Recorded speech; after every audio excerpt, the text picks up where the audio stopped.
Alright guys, we're back. I don't have any hair. Let's get to it. So basically, this is a video talking about the way that me and Pra and the rest of my family are going to deal with meals. Because, you see, I've been spending a lot of time, instead of doing my project management, I have been doing my project management, but when I could be utilising, say, a little bit, 10% more of my time doing project management, I've been doing a little bit of researching into diet. And so I've been looking up loads of things out there. And I've been making things very complicated for myself, and I've been not allowing myself to have any iteration to the whole process. I've been trying to think, okay, no, I'm going to spend this time coming up with the perfect diet, and nothing else is, I'm not going to settle for anything less. And what I've been finding is that I just haven't got around to it, because to craft the perfect diet is, on the first hand, it's impossible right now, because it's going to take literally years of me altering different foods and recording them and seeing how they affect me and my body. So there's that part.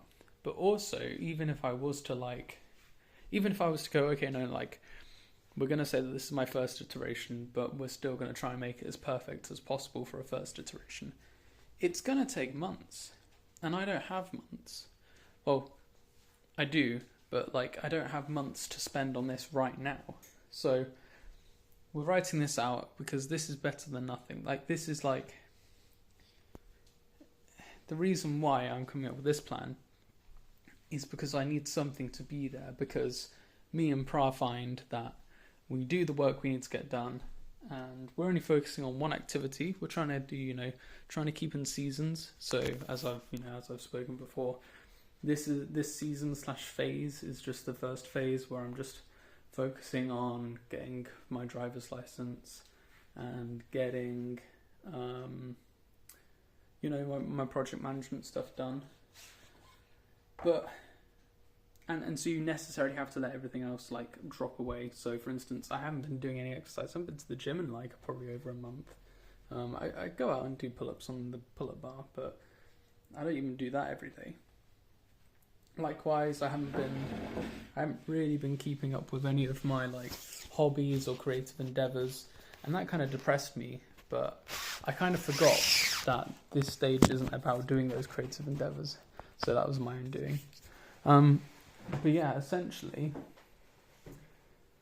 we find that we do the work in the day, but then we get to dinner time and my dad's working all the time, and so there's nothing for us to eat. You might be maybe in a similar situation to me, or you might not be. I hope you're not, and I hope it's better. But for instance, when we look in our fridge, first and foremost, God bless us, thank God that we're actually we've got food in the fridge. It's fantastic. But when it comes down to it, we've got some we basically, the majority of our fridge is filled up with stuff that you use a fifth of, or no, not even a fifth, a 15th of. A bit of a tiny squirt of salad cream or something, and it takes up all that space.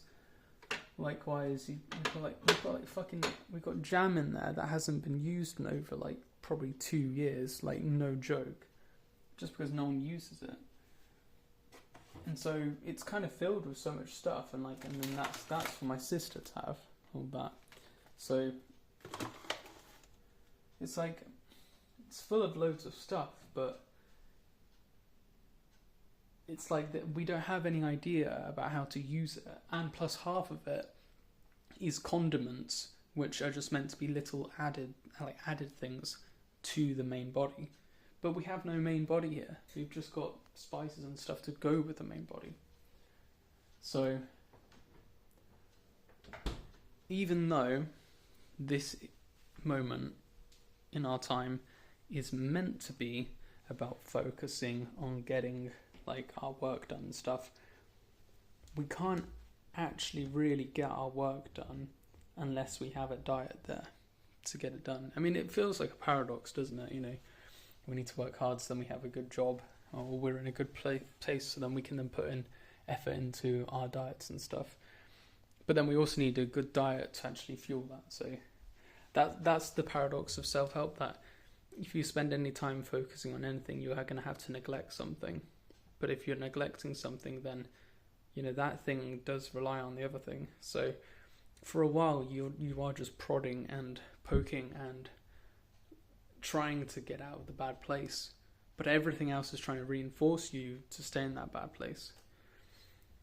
And that's why self-help is so hard to start, but once you get that momentum going, it's great.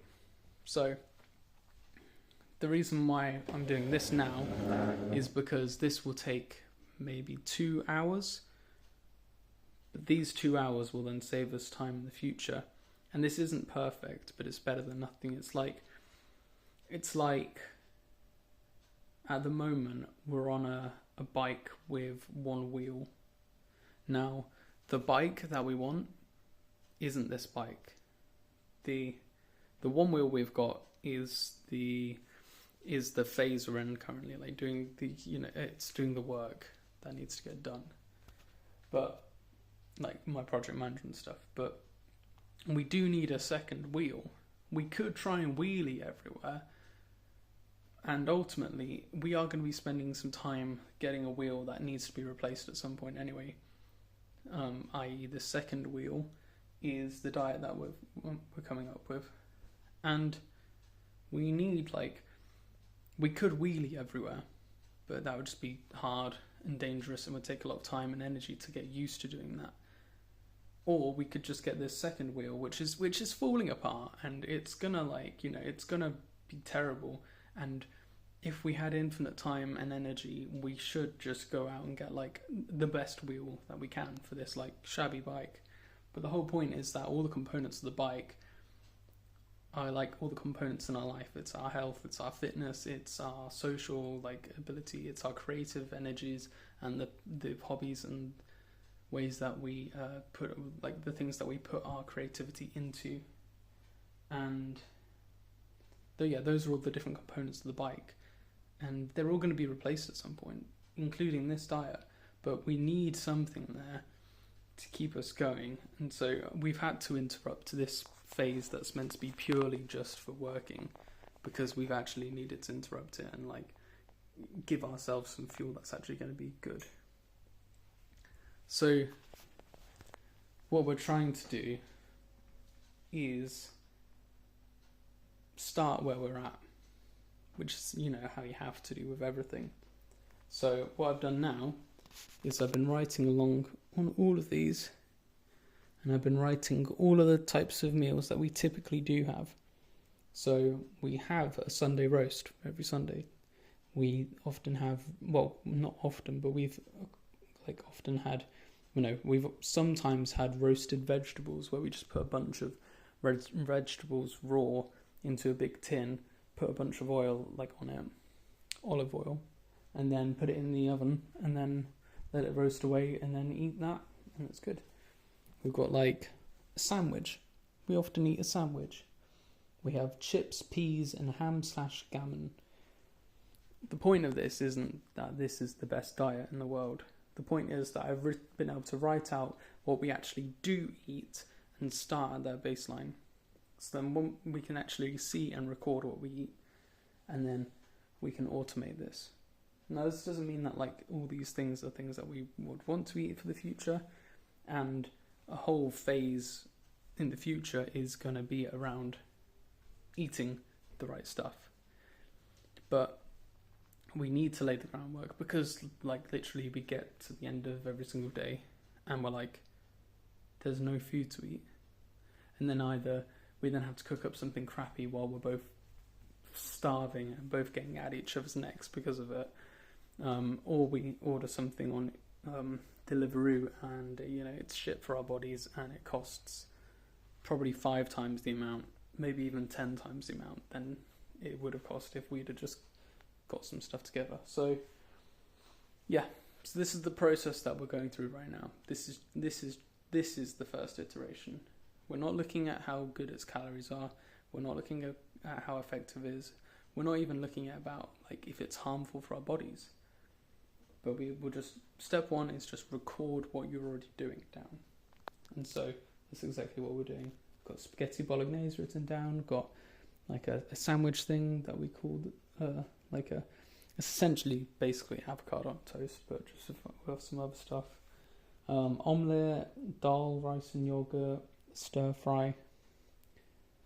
And what I'm doing now is I'm writing out how much of each quantity you need for one portion of that thing. Then I'm then going to times it by the amount of people who are going to have it, times the amount of times it's going to be eaten over a week. So, for instance, the sandwiches, 2 people are going to have them, me and Pra, over 3 days in the week. So that's 6 servings. And then you then obviously times the amount of ingredients that are needed for a serving by the amount of times it's going to be eaten in total, which is 6. And then you then have a total list of all the ingredients you need to be able to produce 6 portions of that thing. And I'm then gonna then keep these separate, because these are the kind of meals that we eat. And then I'm then gonna like write up a separate one, and I'm gonna look at all the food that we have in, and I'm gonna take the ingredients we need away from that, and then we'll have how many ingredients we need to get. So that's what we're gonna do. And then my dad will go and get them, and then me and Pra will either batch make them or batch make certain meals of them. So yeah, so that's just phase 1. But yeah, I'll tell you guys more another time.